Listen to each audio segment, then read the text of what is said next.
Madalas daw hatid sundo ni Jericho si Janine sa mga lakad nito.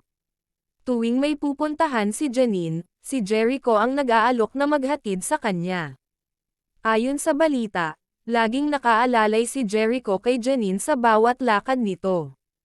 Napapansin ng marami na tila hindi napapagod si Jericho sa paghatid at pagsundo kay Janine.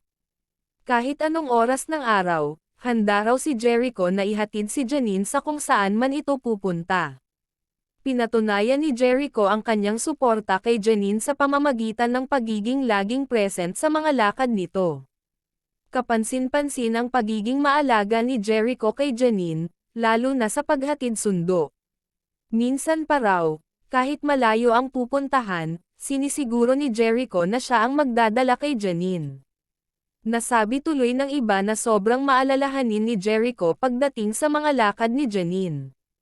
Patuloy ang usap-usapan na sobrang espesyal daw ang turing ni Jericho sa kasintahang si Janine dahil sa kanyang paghatid sundo rito.